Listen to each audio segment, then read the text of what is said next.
Welcome to Willard House Kitchen on Maryville College campus. I'm Macy Holt. And I'm Matthew Hale. And today we're going to be showing you some non-conventional ways to cook an egg. Okay, first I'm going to separate the egg whites from the yolk. Now guys, when I said cook, I really mean we're going to be looking at ways to denature the proteins in egg white or albumin. Now unfortunately this doesn't work quite so well with the yolk, so we're going to take it out. Now the first thing we're going to be doing is a really common, easy way people know of to denature these proteins by cooking them, just like on a stovetop. So once we get this done, we're going to beat them, and then we're going to make a scrambled egg. Really easy, I know, but it's a really good way of showing what happens when heat is applied to any type of protein structure.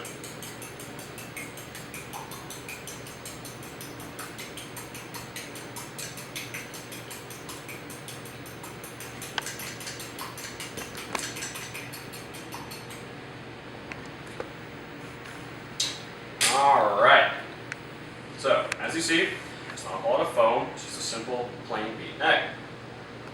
Now, when we add heat,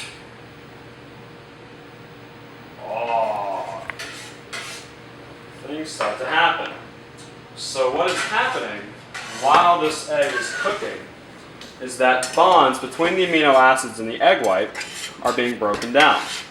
As they're broken, these proteins start to become linear, and they'll begin to stack on themselves, which is much more conducive to producing a solid than the original tertiary structure ever was.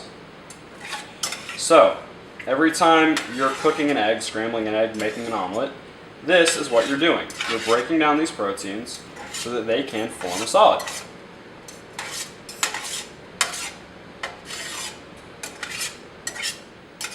Alright, so moving onwards to another denaturing factor, we're going to look at the effect of a common acid on protein structure in the egg white.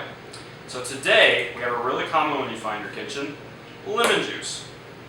And as Macy separates it again, she's going to tell you why exactly this might affect protein structure. An acid such as lemon juice is a hydrogen ion donor, and what some of the amino acids in the protein do is accept those hydrogen ions. Right, so essentially what's going to happen as these free hydrogen ions or protons are introduced to the egg white, these structures of the amino acids, like histidine for example, will begin to change. As they change, they will affect the tertiary structure of the egg white proteins, or the albumin. Now, it's important for you to know that this effect is not going to be as drastic as putting it on a very hot stovetop, because heat will denature almost every bond between peptides in the egg white. Now, hydrogen ions are a bit more selective. Not every amino acid will be an acceptor of those and therefore will not change immediately.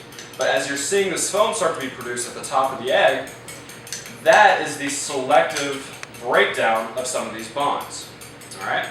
Now, this is very important in various recipes to produce meringues or rely on egg foam, because it's going to aid in the production of that.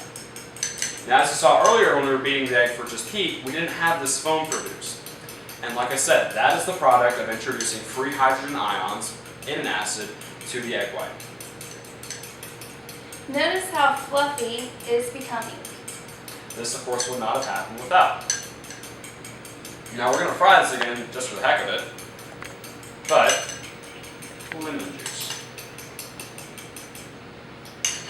Okay, I'm going to walk over to the stove. And see what it does.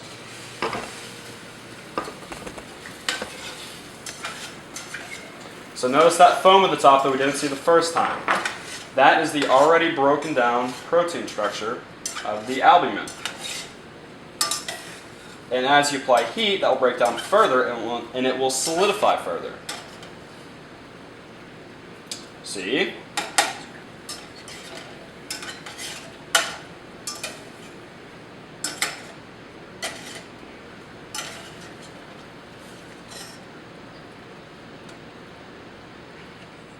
Okay, so if you're ever in the mood to produce fluffy scrambled eggs, add a little bit of lemon juice, and that's what you'll get. First it's really light and then it gets thicker. Right, so I don't consider myself too great of a chef, but This is a success. We looked at the effects of an acid on protein structure in egg white. Now, this is a really common thing. We found a lot of recipes online that said you could use this, but that left us with a question. If it had worked with an acid, could it work with a base?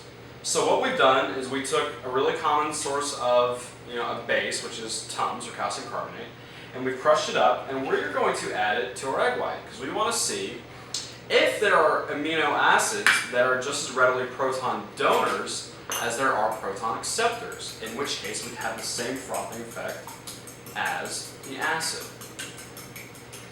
So same story as last time, we're going to whip it up. We're going to add a little bit of our crushed Tums, and we're going to see what happens. Tell me when. Go ahead.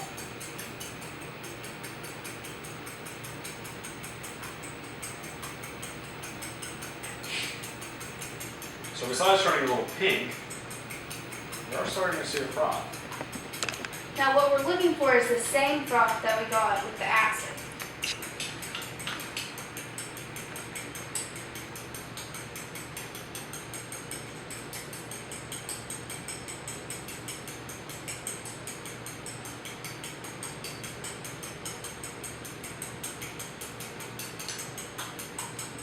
It looks like it's working. So come on over and take a peek.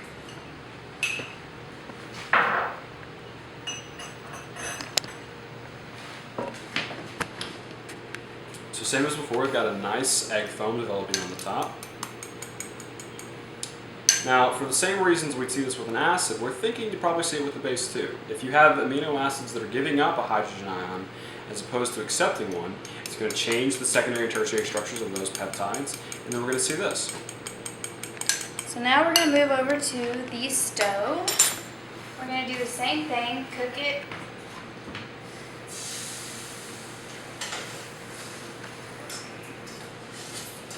So not quite as appetizing as the first one.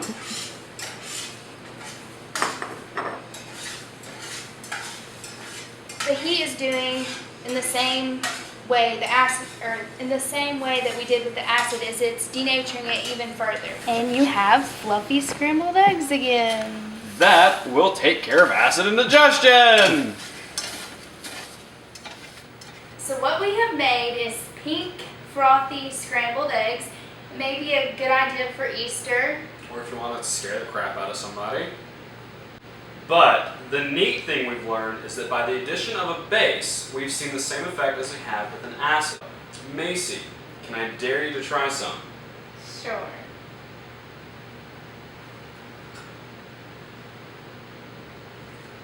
What do you think?